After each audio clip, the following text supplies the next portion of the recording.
না আমার বয়ফ্রেন্ডের। আপনার বয়ফ্রেন্ডকে একটু একবার অনুরোধ করবেন, একবার উঠতে দিত। আপনি এই গাড়িতে উঠলে আমার বয়ফ্রেন্ডের গাড়ির স্পিড ময়লা হয়ে যাবে। ঠিক আছে,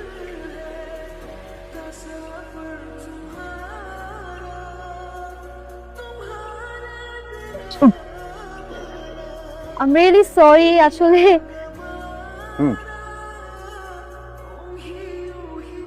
মনের মতো কাউকে খুঁজে পেলাম না। তোর সাথে প্রেম করার মানুষের অভাব। তার শুধু আমার ব্যাংক ব্যালেন্স দেখে, আমাকে কেউ দেখে না রে।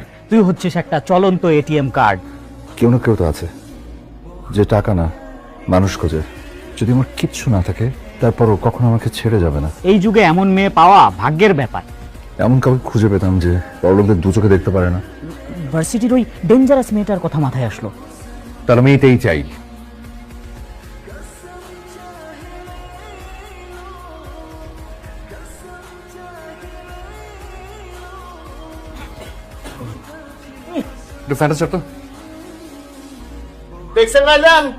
আপনার এই দামি ফোনটা লুকায় রাখবেন। কাল থেকে মিশন শামার শুরু। অনেক হাঁটাহাঁটি করতে হবে। শামাকে যে করে হোক খুঁজে বের করতেই হবে।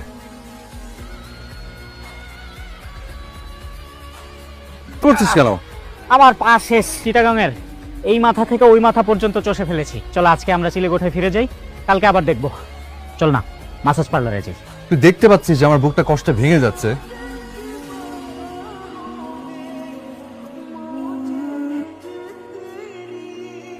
এটা কি স্বপ্ন? সে কি আসমান থেকে টুপ করে এসে ছাদের উপর এসে পড়লো? কি সুন্দর হাসে রে। তুই যদি আরেকবার আমার মেকআপ চুরি করিস আমি কিন্তু তোকে ছাপ থেকে ফেলে দিব। আমি তো তোর মতো ওই মধ্যবিত্ত আদর্শ নিয়ে পড়ে থাকবো না। আমার চাই মার্সিডিজ ওয়ালা জামাই। আপনারা কারা? আসসালামু আলাইকুম। এই রুমটায় নতুন সাবলেট নিয়েছি। সজীব ভাই আপনাদের কথা বলেছিল। আপনি কি করেন? আমি কিছু না, আপাতত বেকার। এই বাড়িতে যদি থাকতে চান তবে খুব সাবধান। বাড়িতে কোনো বড়লোকই চাল চলবে না। বড়লোকদের আমি দু চোখে দেখতে পারি না। আমিও বড়লোকদেরকে একদম সহ্য করতে পারি না। আপনাদের যদি কোনো হেল্প দরকার হয় তাহলে আম্বানি কেন, আমার আব্বু আমাকে বললেই হবে। কাদের ভাই, তুমি তো আপনার মহানুভবতা দেখে মুগ্ধ। আপনি হচ্ছেন এই রাজপ্রাসাদের আসল সেনাপতি। আমি একদম বাজি ধরে বলতে পারি যে পুরো হোটেলের শেফরাও আপনার কাছে কিচ্ছু না, নস্যি। কি স্বাদ। বড় লোকদের উপরে ওনার এত কেন রাগ? এটা হলো ঘৃণা। সমাজের একটা বড় ভাই আছিল, বড় লোকের পোলা, সাথে ব্যবসায় পার্টনার ছিল। সেই লোক ওনার সমস্ত টাকা জালিয়াতি করে মারা দিছে। ওনার জেলও খাটাইছিল। উনি গলায় দড়ি। আমি তো ভেবেছিলাম এটা একটা মজার রোমান্টিক কমেডি। তুই গল্প তো রক্ত দিয়ে লেখা। ও যখন জানবে যে আমিও ওই ক্লাসেরই একজন, যে আমিও তো ওর সাথে আবার নতুন কোনো প্রতারণা করতে এসেছি। 112 টাকার হিসেব মিলছে না, ওই চিনির দাম দুবার লিখে ফেলেছেন। আরে তাই তো, 1 সেকেন্ডের মধ্যে হিসাব কমপ্লিট করে ফেললা। নাস্তা করেছো? চলো আমাদের সঙ্গে নাস্তা করবে। কালকের অডিটের একটা ব্যালেন্স শিট কোনোভাবেই মিলাতে পারছি না। তুইও রিফাতকে দেখা, ও তো অঙ্কে খুব ভালো। আপনি বোধহয় ডেফার ট্যাক্স আর ইকুইড এক্সপেন্সের এন্ট্রিটা দুবার করে ফেলেছেন। অত এটা আপনি কিভাবে করলেন? অথচ আমি 1 ঘন্টা ধরে এটা নিয়ে বসেছিলাম। তুমি কি মাঝে মাঝে একটু একটু আমাকে সাহায্য করতে পারবা? নিশ্চয়ই মানে তাহলে বিকেল 5টায়। আচ্ছা, উনি কি আগে কোনো বড় কোম্পানিতে চাকরি করতো? সেটাই তো ভাবছি। এই লোকটার মধ্যে না বড় কোনো রহস্য আছে। লোকটা কিন্তু ট্যালেন্ট। কি জানো, প্রবাবিলিটি আর স্যাম্পলিং এর চ্যাপ্টার। আমি আসলে বুঝতে চাচ্ছি এই থিওরিগুলো বাস্তবে কিভাবে কাজ করে। স্ট্যাটিস্টিক্স হচ্ছে ভবিষ্যতের আয়না। বড় বড় ব্যবসায়ীরা এটাকেই কিন্তু অস্ত্র হিসেবে ব্যবহার করে। বড় ব্যবসায়ীরা যারা মানুষের বিশ্বাসের ডাটা নিয়ে খেলা করে। আমি আসলে বোঝাতে চেয়েছি যারা বড় বড় ডিসিশন নেয়। বড় লোকদের কাছে রিস্ক মারে টাকা হারান। আমি দুঃখিত শামা। আপনি কি ওই অঙ্কটা আমাকে শেখাতে পারবেন? ভাবে মানুষকে ঠকিয়ে বড় হওয়া যায়। জ্ঞান হলো এমন একটা দেয়াল যে আপনাকে অমানুষদের কাছ থেকে রক্ষা করবে। অন্ধকারকে ঘৃণা করে কখনো অন্ধকার দূর করা যায় না। ঘৃণাটা থাক, কিন্তু ওই ঘৃণা আপনার চোখ দুটো যেন অন্ধ না করে দেয়। এই পরিচয় আমি সারা জীবন থাকতে আসিনি। আর তাছাড়া আমি চাই না ও বড় লোকদেরকে সারা জীবন ঘৃণা করুক। আমি চাই ও নিজে থেকে বুঝুক যে পৃথিবীর সব মানুষ ওই লোকটার মতো একই ছাঁচে গড়া না। এমন একটা উদাহরণ তৈরি করতে হবে যাতে ও নিজে থেকে বুঝতে পারে যে পৃথিবীর সবাই এক হয় না। ওকে একটা সুন্দর পৃথিবী দেখাতে চাচ্ছি। সেই পৃথিবীর দরজায় আমি দাঁড়িয়ে আছি অনেক বড় একটা মিথ্যা নিয়ে। চলো তো। আসেন আসেন ম্যাম। কোথায় আঙ্কেল, কোথায়? তাড়াতাড়ি আসেন আপনি। অ্যাম্বুলেন্সের জন্য ওয়েট করতে গেলে অনেক দেরি হয়ে যাবে। আপনি প্লিজ আপনাদের গাড়িটা একটু বের করেন আমাদের।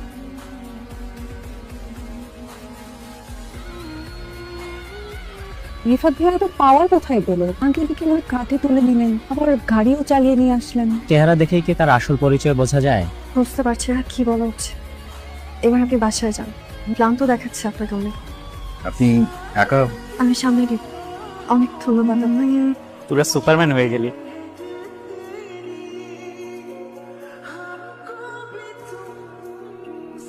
আপনি আঙ্কেল ঠিক আছেন? আপনাকে একটা জিনিস দেওয়ার ছিল। খুব দামি কিছু না, একদম সাধারণ। এটা কৃতজ্ঞতা। এই শহরে অন্তত একজন মানুষ আছে যাকে চোখ বন্ধ করে বিশ্বাস করা যায়। আমার উপর এতটা ভরসা করা কি ঠিক হবে? আমি এগুলো খুব যত্ন করে রাখবো। কপালটাই খারাপ। দেখেই ব্যাগটা দিবেন আর দাম রাখবেন মাত্র 5,000, বাকি 45,000 আমি আপনাকে দিচ্ছি। ম্যাডাম শুনুন, আপনি কি আমাদের এই ব্যাগটি পছন্দ করেছিলেন? 50,000 টাকা দামের ব্যাগটি মাত্র পাচ্ছেন 5,000 টাকায়, 90% ডিসকাউন্ট। কিন্তু কোনো ডিফেক্ট নাই তো? ঠিক আছে, প্যাক করে দিন। আচ্ছা, আমার ব্যাগগুলো একটু রিকশায় তুলে দিন তো। এই ছিল আমার কপালে। তো দাঁড়িয়ে আছেন কেন? উঠো। আপনার ভাগ্য তো এখন আকাশের উপরে। আরে আপনি এখানে? হাঁটাটা এমন দেখাচ্ছে কেন? ও। আপনি কি ব্যথা পেয়েছেন কোথাও? আসলে হয়েছে কি যে এই স্যান্ডেলটা দিয়েছে না, আমার পায়ে আর কি এক সাইজ ছোট হয়েছে, ফিটিং ঠিক হয়ে যাবে মনে হয়। আচ্ছা, আপনি আমাকে বলেননি কেন? দোকান থেকেই বড় এক্সারসাইজ পাল্টে নিয়ে আসতে পারতাম। আপনি এত শখ করে একটা জিনিস দিয়েছেন, ওটা আবার পাল্টাতে যাওয়াটা কেমন দেখায়? অদ্ভুত মানুষ আপনি। চলুন তো। এই রে, বৃষ্টি নেমে গেল। আপনার সাথে এই সেদিন দাঁড়িয়ে বৃষ্টি দেখা, সবকিছু কেমন যেন খুব অবাস্তব মনে হচ্ছে। আপনি নিজেকে যতটা সাধারণ বলেন, আপনি কি আসলেই ততটা সাধারণ? আমি সাধারণ কিনা জানি না, আমি আপনার বিশ্বাসটুকু কখনো ভাঙতে চাই। আপনাদের এই পুরনো বাড়িটা আমাদের কোম্পানি একটা আইকনিক প্রজেক্ট বানাতে চাই। এটা তো আমাদের একমাত্র মাথা গোঁজার ঠাঁই। আপনাদেরকে দিয়ে দিলে আমরা কোথায় থাকবো? আমরা প্রথমে আপনাকে 3 কোটি টাকা দেব। আপনার কোম্পানি এত বিশাল অফার কেন দিচ্ছে? আমরা আমাদের কোম্পানির সকল ক্লায়েন্টদেরকে বিশেষ সম্মান দিয়ে থাকি। আঙ্কেল লুই, স্যার, আমি জিএম কাশেম। আপনি ওটা টিচার ছিলাম আঙ্কেল। আরে কাশেম ভাই, আমি তো মানে হঠাৎ করে দেখে আপনাকে চিনতে পারিনি। এখন তো আপনি স্যার উনি আমার টিচার ছিলেন। কিন্তু উনি তো আপনার চেয়ে মিনিমাম 10 বছরের বড়। উনি আমার যে বয়সে ছোট হলো, মেধায় কিন্তু ছিলেন অসামান্য। আসলে আমার অনেক পুরনো বিশ্বস্ত স্টুডেন্ট, তো ওনার সাথে একটু হিসাব নিকাশ কয়েকটা একটু বাকি ছিল। যেহেতু পেয়ে আপনি ভেতর আমাকে আর স্যার বলবেন না। এখানে যে ডিলটা আপনি ফাইনাল করতে এসেছেন, আমি কিছু জানি না। আপনি অফারটা কমিয়ে দেন যাতে তারা রাজি না হয়। এই আজকের প্রজেক্টটা আমি নিয়ে পরে কথা বলবো। হ্যাঁ, রিফাত ভাই যখন আছে আপনাদের সব অংশ দিয়ে দেবেন। জি, আসসালাম আলাইকুম। আমি তাহলে আপনার ওষুধটা নিয়ে আসছি। ধরা পড়ার আগেই তো সত্যিটা বলে দেওয়া উচিত। রিফাত ভাই, এতক্ষণে আইছেন? কেন, কি হয়েছে? আপনার আব্বা জান আইছেন? উনি কই? শ্যামাবাদের বাসায় বসাইছি।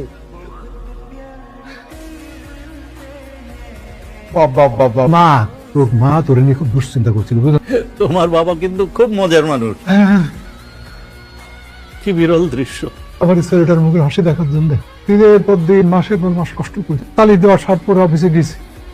আমার তো কোনো ধন সম্পত্তি নাই, আমার ছেলেটাই হলো আমার রাজপ্রাসাদ। মামা তো দেখি পুরো শাহরুখ খানের জওয়ান লেভেলের অ্যাক্টিং করতে। আপনি কিন্তু আমাদের সাথে দুপুরের খাবার খেয়ে যান। আরেক জিনিসে খাওয়া যাবে, অনেক বড় মশা আছে। খেয়েই যান। আজ আমি নিজের হাতে রান্না করেছি। আমার মা যখন বলছে নিজে হাতে রান্না করেছে, সেটা কি না খেয়ে যাওয়া যায় না? শুধু তুই পছন্দ করলেই হবে? আমার সম্মতি লাগবে না? সরি বাপি।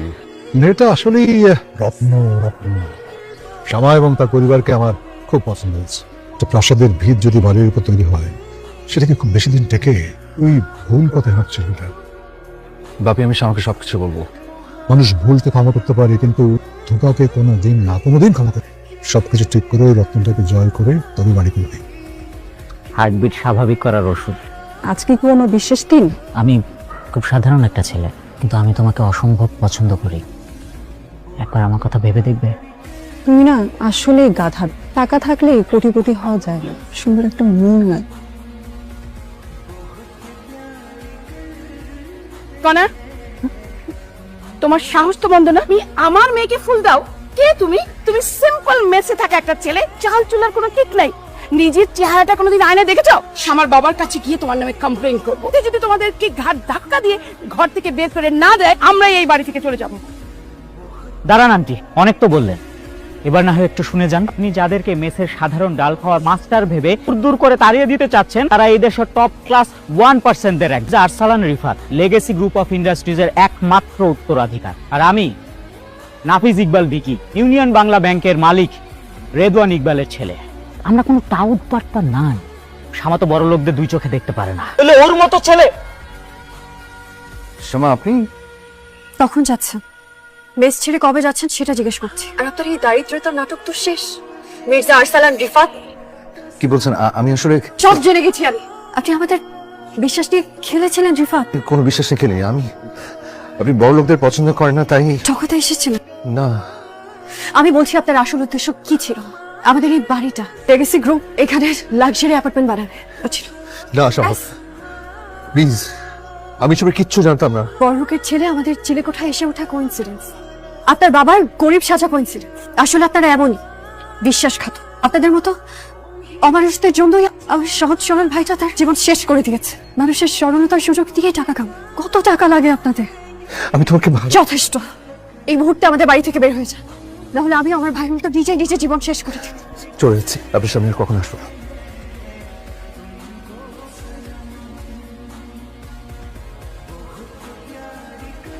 ফাত এমন ছেলে না মেসে থেকে ডাল ভাত খাচ্ছে, ল্যান্ডের জন্য শামার পিছনে ল্যাংড়া ঘোড়ার মতো ছুটতেছে। আজকে দেখলাম স্যার আবার বাসা থেকে বের করে দিয়েছে। এটাই তাইলে পারফেক্ট টাইম। শামার আব্বা যেহেতু একটু সহজ সরল স্বভাবের, আমার বন্ধু শামীম ওর সিগনেচারটা আবার কাজে দিবে। রিফাত যেহেতু এখন নাই, ওর গেমটা এখন আমার।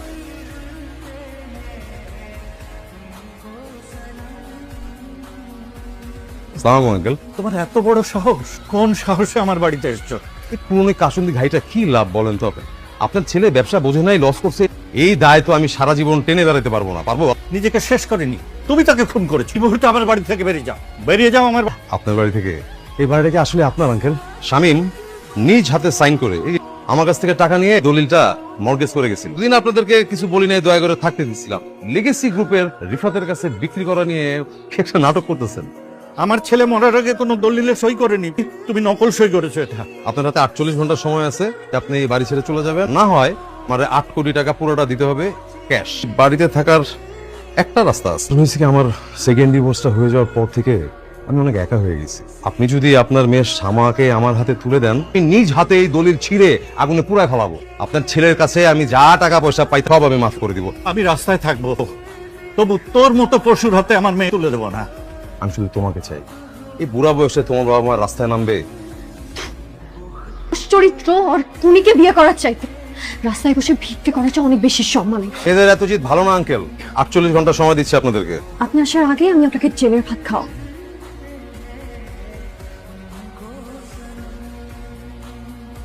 Hello hello Vicky. শ্যামা আমাকে ওর সামনে যেতে মানা করেছে, বলেছে আমি ওর সামনে গেলে ও নিজেকে শেষ করে দেবে। ও আমাকে বিশ্বাস করে না বিকি। আর এত কিছু জানার পরে তুই চুপচাপ বসে আছিস। তুই তোর ইগো নিয়েই বসে থাক, আমি একাই যাবো। শক্তি থাকা সত্ত্বেও যেটা সঠিক ব্যবহার করে না কাপুরুষ বলে দিত। 48 ঘন্টা তো পার হয়ে গেছে আঙ্কেল, ক্রস করে গেছে।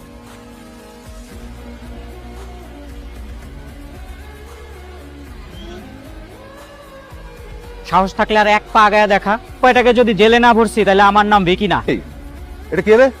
রিফাত মির্জার ভাই, আর শামা আমার বোন। কানটা খুলে ভালো মতো শুনেন, এই পুরা শহর আমার। খুব সাবধান, আমার সামনে গলার ভলিউম একদম কম।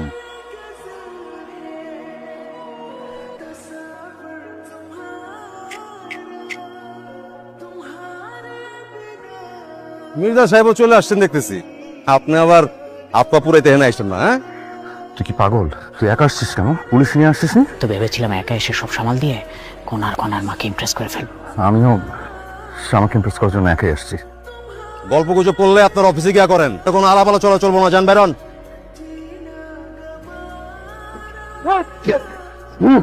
এই সব কটাকে থানায় নিয়ে চল। জালিয়াতি এবং জমি দখলের অনেক অভিযোগ ছিল। আপনার বাড়ির ভুয়া দলিল এবং সই সবকিছু আমার হাতে চলে আসছে। আমি দিচ্ছি আমার আইন থাকতে কেন খামাখা আপনার এই কাজটা করতে পারে? থ্যাংক ইউ ডিসি সাহেব। দুনিয়াটাই এমন, একই রক্ত মাংসের গড়া মানুষ। একজন আমাদের সবকিছু গ্রাস করতে চাইছে, আর একজন বিজয় আভিজাত্য বিসর্জন দিয়ে আমাদের রক্ষা করতে মুখ চিতিয়ে দাঁড়িয়েছে। দেখি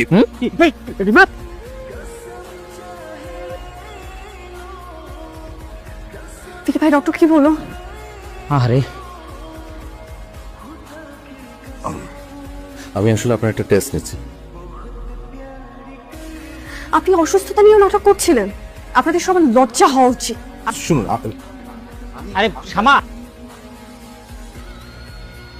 আমি জানি কাজটা ঠিক হয়নি, আমি আসলে শুধু একটু দেখতে চেয়েছি। কি দেখতে চেয়েছি? আপনি আসলে কে? এই রিফাত আমি নিজে করেছি।